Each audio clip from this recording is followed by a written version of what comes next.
monthly average wage levels improved marginally in August. According to the BankservAfrica take-home pay index, the nominal South African salary after deductions recovered to 14,688 rand in August compared to 14,360 rand in July this year. However, this is still down on the month high reached in February 2021, where the average salary registered at 15,614 rand.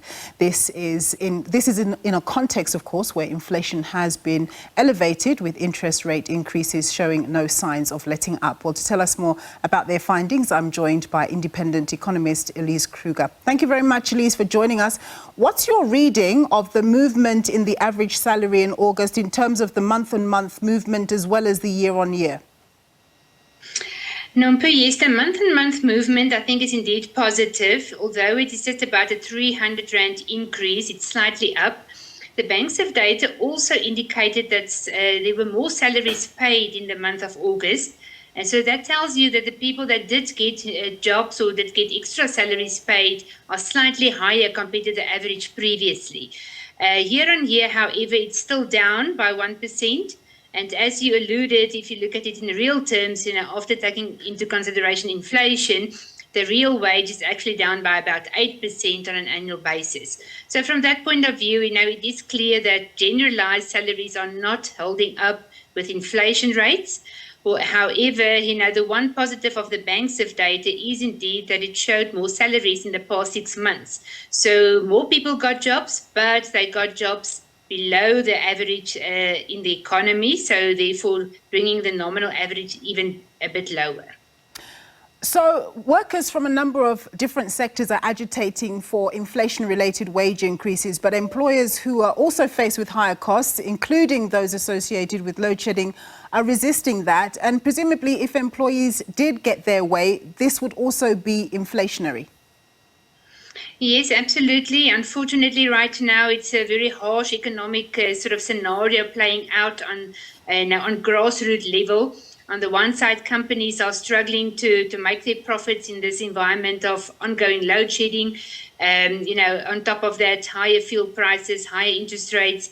On the other hand, the normal average household is struggling to make ends meet on a monthly basis and wants to be compensated for the higher cost of living.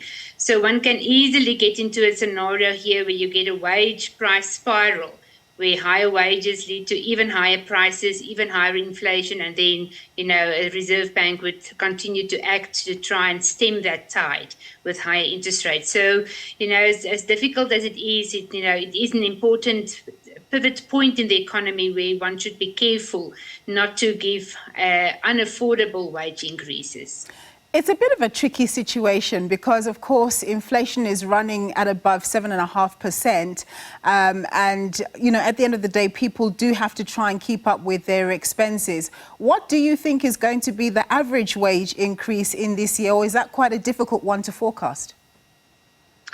Well, for this year as a whole, it seems to be running around 5.2% currently, as indicated by the Reserve Bank recently. So it is below what the average inflation rate will be for this year, which is going to be in the order of about 6.7%. So to say that overall for now and for this year, you might get a negative real wage increase. Looking into next year, however, many of the wage settlements are now looking forward into 2023. And there we expect wage increases to be above 6% compared to an inflation rate next year of below 6%. So say in the order of 5.5%. So then you get, again, a real increase into next year. So BankservAfrica also releases a monthly report on the growth or otherwise in private pensions. What is that data telling us? And with high inflation, of course, to what extent are pensioners' incomes being eroded by high inflation? Well, that's the one really positive part of the Bankserv report, Nompu, is to show that pension payouts actually held up well against inflation. Both in nominal terms, it was a small, an increase of about 8.5% compared to this time last year. And then also in real terms, a couple of positive monthly growth rates in real pension payout over the past few months.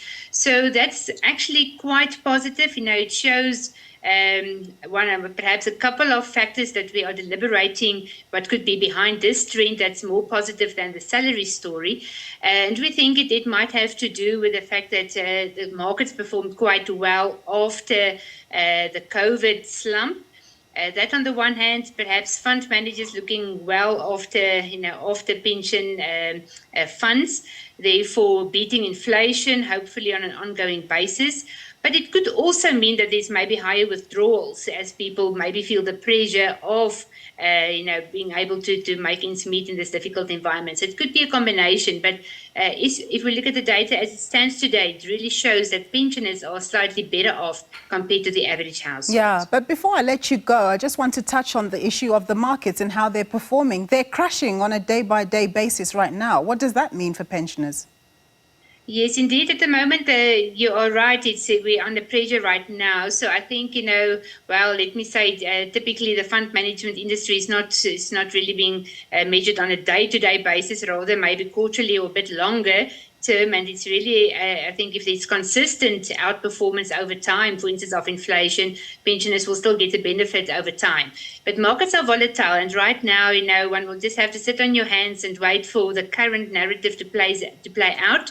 I think what's happening to global interest rates at the moment, high inflation as well, all of that is markets are coming to terms with almost a new narrative of a potential global recession that might be on the cards and so on. So there's a big adjustment taking place. But as we know about equity markets, over time, they tend to rectify big movements again, and one should just sit on your hands right now and trust your fund manager to look after your funds.